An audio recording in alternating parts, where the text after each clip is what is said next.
Tudo bem, pessoal? Hoje comentário sobre Oppenheimer, filme dirigido e escrito por Christopher Nolan, adaptado do livro Oppenheimer, o triunfo e tragédia do Prometeu americano, escrito por Kay Bird e Martin Sharin, livro vencedor do prêmio Pulitzer, super recomendado, que foi lançado recentemente no Brasil pela editora Intrínseca. Vou deixar o link na descrição desse vídeo. Já falei muito sobre as minhas expectativas para Oppenheimer em lives, em vídeos. Era um dos meus mais aguardados de 2023 e é realmente muito bom mesmo. Existe uma grandeza técnica que ela é fascinante, que parece que só o Christopher Nolan consegue fazer hoje no que diz respeito a IMAX, quanto à captação, sem contar com uma experiência sonora inesquecível. Se você tiver como assistir Oppenheimer em IMAX, vale muito a pena. O trabalho sonoro de Oppenheimer é um dos melhores que eu vi no cinema recentemente. Pessoal, minha ideia é trazer pelo menos 2 vídeos aqui para o canal, essa crítica e depois uma análise completa lidando com vários episódios da vida do Oppenheimer e também levando em conta a adaptação do Christopher Nolan, porque o Nolan disse que ele leu esse livro e que ele ficou completamente obcecado pelo Oppenheimer e justamente por isso queria fazer um filme. O Oppenheimer não só é considerado o pai da bomba atômica, como também aquele físico celebridade que já na década de 30, quando ele lecionava, era aquele físico que tinha uma grande reputação nos Estados Unidos. Eu contei recentemente aqui no canal um caso, que está registrado no livro inclusive, de quando o governo dos Estados Unidos ofereceu 5 bolsas de estudo para grandes pesquisadores e eles imaginavam, olha, vai cada um para um local do país. E dessas 5 bolsas, 3 bolsas foram destinadas justamente para estudantes que queriam trabalhar com Oppenheimer, porque ele era Robert Oppenheimer. Ele simbolizava já muita coisa para a física e para a ciência. Então eu entendo esse fascínio que o Nolan teve pelo Oppenheimer, até porque o livro tem um trabalho muito especial de coleta de dados, tratamento, pesquisa, a forma de lidar com arquivos, testemunhos. Um livro super completo, é a biografia definitiva que vira a cinebiografia definitiva do Oppenheimer graças ao Nolan. O Nolan ele vai trazer para esse filme questões que não foram bem resolvidas, seja na década de 40, seja na década de 1950, rumores, dúvidas sobre a lealdade do Oppenheimer e vai fazer o que eu chamo de filme legado. Aqui em Oppenheimer o Nolan sabe do poder das imagens e eu já discuti também anteriormente, eu sempre uso nas minhas aulas de pós-graduação um termo que é a historiofotia, um termo cunhado pelo Hayden White. Nesse termo, historiofotia, você está lidando com a construção de uma narrativa graças ao poder das imagens. Então a representação visual é muito forte e esse filme tem imagens extremamente fortes. Oppenheimer, de Christopher Nolan, também é uma experiência visual fascinante. Essa grandeza dos acontecimentos ela é atraente porque você sabe que no final das contas vai lidar com todo esse projeto para a criação da bomba atômica, que é a bomba atômica que representou muito não só para o fim da Segunda Guerra Mundial, mas também aí para a transição do período de Guerra Fria. O título do livro base é Prometeu Americano. O Nolan ele pega esse conceito e usa também a questão mitológica. Na mitologia grega, o Prometeu roubou o fogo dos deuses e entregou a humanidade, sendo depois duramente castigado por Zeus. Nesse caso aqui você está lidando com um símbolo, não só o que Oppenheimer representa para a ciência, mas também esse legado que foi amplamente debatido, especialmente nos anos 50. A questão é que a vida do Oppenheimer é muito complexa, o livro mostra isso, ou seja, você precisa fazer recortes. O Nolan não tem medo de se posicionar e não tem medo de fazer os seus recortes. Por exemplo, na década de 20, Oppenheimer já era um físico que chamava muito atenção, considerado extremamente inteligente, brilhante, totalmente envolvido nesse aparato dos jovens físicos, muitos deles que se tornam estrelas acadêmicas. Oppenheimer, depois nos anos 30, vira um nome ligado a prestígio e sabedoria. O Nolan sabe disso, o Nolan usa disso para o seu recorte também, deixando ainda assim algumas lacunas históricas bem importantes. No filme nós acompanhamos como J. Robert Oppenheimer, interpretado por Cillian Murphy, se torna uma peça-chave para o projeto Manhattan, criado e financiado pelo governo dos Estados Unidos para desenvolver a bomba atômica no laboratório de Los Alamos. O longa também coloca para debate desconfiança sobre Oppenheimer, especialmente quando a sua vida é revirada nos anos 50 em uma audiência para renovar suas credenciais, que acaba sendo decisiva pela participação do chefe da Comissão de Energia Atômica dos Estados Unidos, Lewis Strauss, interpretado por Robert Downey Jr. Para quem gosta de uma cinebiografia sólida, densa, Oppenheimer é o filme, Oppenheimer é a recomendação. O Nolan não tem medo de Trazer vários e vários personagens, quem sabe com uma pequena frase ou apenas com a participação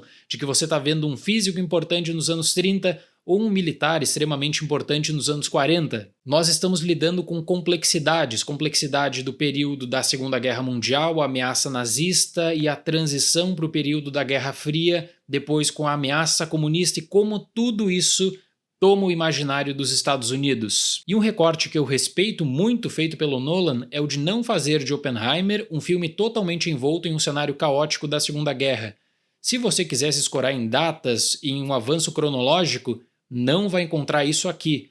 Vai ter no máximo a menção do começo da guerra. Uma questão muito importante para o projeto Manhattan, para a criação do laboratório de Los Alamos, que nós acompanhamos no filme de forma muito bem feita quanto a cenário, direção de arte, disposição de personagens e figurino, que eu penso que vai ser lembrado também na temporada de prêmios, é que existia a ideia na comunidade científica, especialmente dos Estados Unidos, de que por conta da fissão nuclear, a Alemanha estava desenvolvendo um ambicioso projeto nuclear. Então toda a estrutura em Los Alamos custa muito caro, mas ela é criada por cientistas brilhantes em nome de um objetivo em comum. E esse objetivo em comum seria então a construção da bomba, que aí tem a vertente moral, a bomba que acabaria com a guerra, a bomba que traria paz mundial. Para o Nolan, os anos iniciais do Oppenheimer não interessam muito, os relacionamentos dele têm um impacto limitado na narrativa e a trajetória dele como professor é mencionada de maneira apenas casual.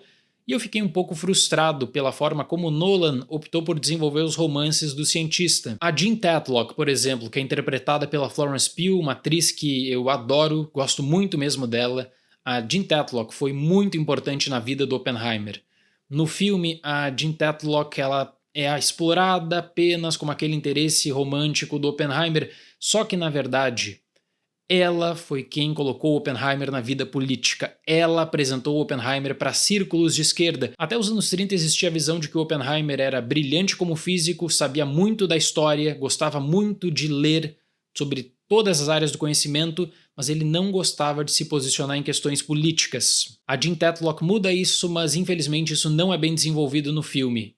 Foi realmente o ponto de maior frustração que eu tive com Oppenheimer, além da omissão em boa parte do filme da questão do irmão do Oppenheimer, o Frank. E o outro relacionamento do Oppenheimer que o Nolan não dá muito interesse é para Kitty Oppenheimer, que é interpretada pela Emily Blunt, que aí seria muito mais aquela questão de você fixar a esposa, que vai cuidar dos filhos, e justamente tem uma preocupação também com o que o Oppenheimer está fazendo, mas a ligação ela acaba sendo bem frágil, na minha opinião. Eu coloco isso como decisivo em um momento porque o Christopher Nolan ele demonstra um interesse ímpar em lidar com a questão ideológica do Oppenheimer. O Oppenheimer que está ligado a círculos de esquerda e círculos comunistas. Só que existia diferença. Uma coisa era ser comunista nos anos 30, especialmente um comunista que defendia pautas nos Estados Unidos, às vezes defendendo uma que outra ideia, por exemplo, como na Guerra Civil da Espanha. Uma outra coisa era pegar o cenário dos anos 30, levar para os anos 50 no período do macartismo e querer mencionar que era exatamente a mesma coisa. Isso era um grande problema. Por exemplo, existia uma percepção, inclusive debatida no filme, de que o Oppenheimer era um agente da União Soviética, de que o Oppenheimer era um comunista infiltrado, de que o Oppenheimer, na verdade, estava dando todas as informações para o Stalin.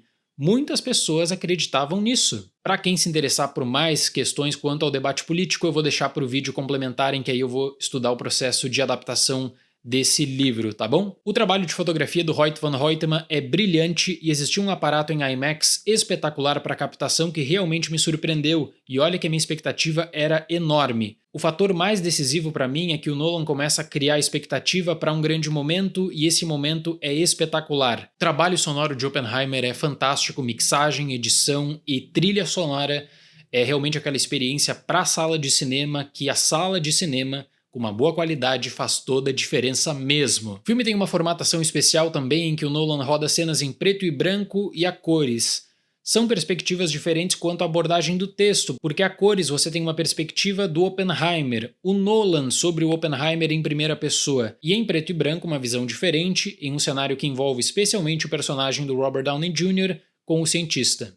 Existe uma fusão de cronologias. Segunda Guerra Mundial, Experiência Trinity, Projeto Manhattan, com Guerra Fria, novos experimentos e possibilidade da criação da bomba de hidrogênio, que era chamada de super. O filme não preza pelo didatismo na cronologia, ele vai alternar essas cronologias inclusive, e quando elas são alternadas já no ato 3, é muito recompensador pela forma como você nota como Nolan pensou o preto e branco e como Nolan pensou a formatação a cores. Por mais que também como historiador eu acabe questionando alguns elementos da adaptação do Nolan para Oppenheimer, eu considero o trabalho técnico fantástico, repito.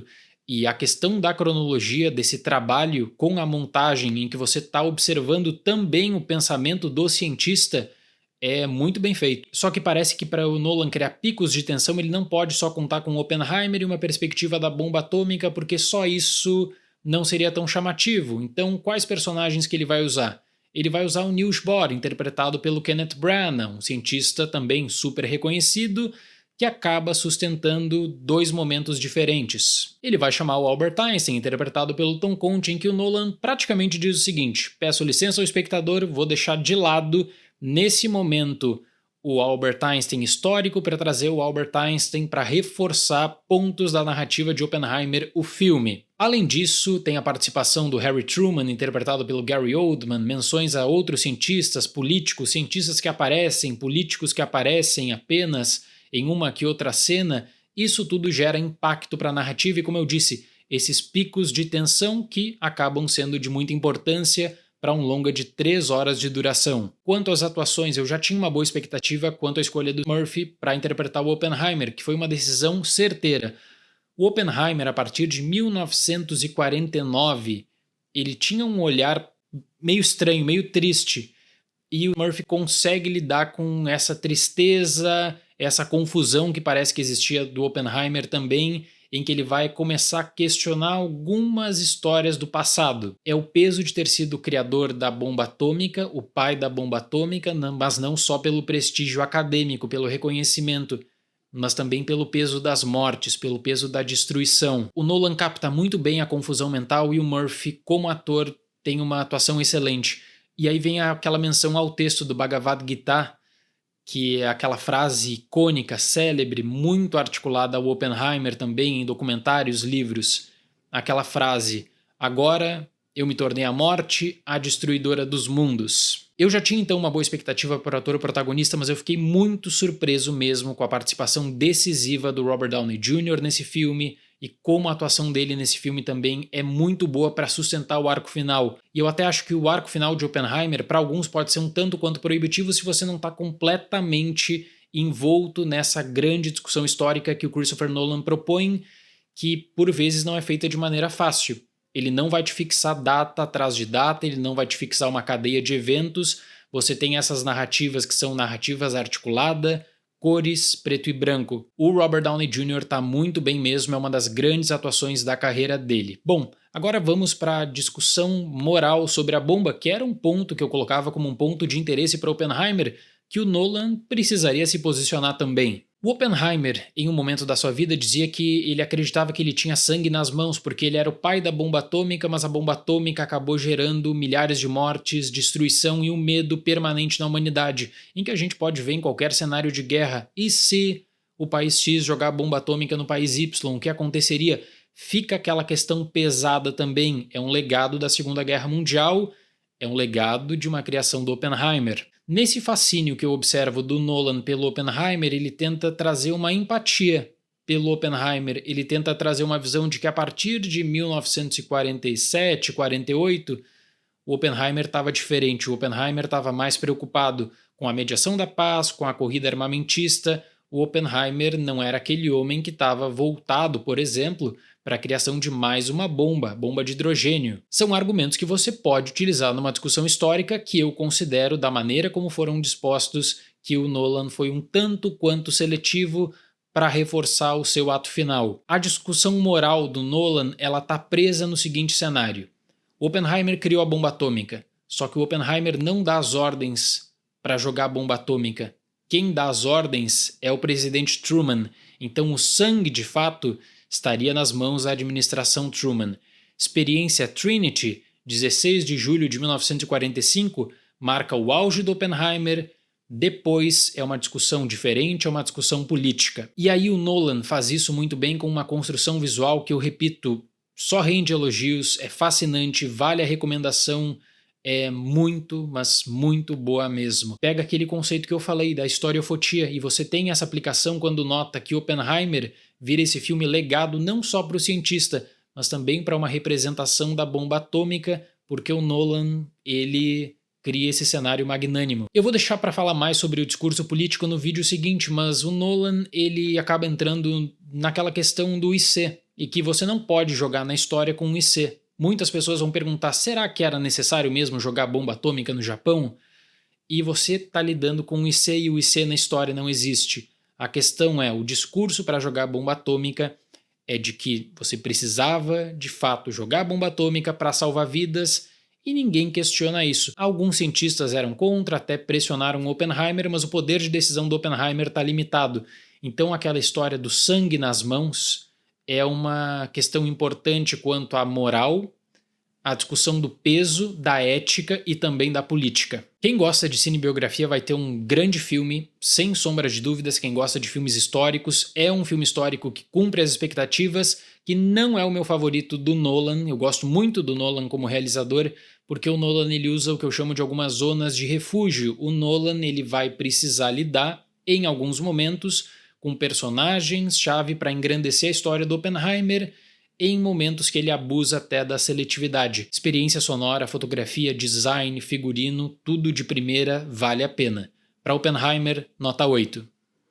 O Oppenheimer, na década de 1950, teve um grande julgamento simbólico para permanecer com as credenciais, e nós acompanhamos tudo isso no filme. Esse é um ponto que o Nolan dedica um grande interesse. E por isso que eu digo que esse é um filme legado, onde o Nolan ele vai trazer todo um debate que foi feito, que não foi bem concluído na época, e ele vai apresentar a verdade dele sobre o Oppenheimer.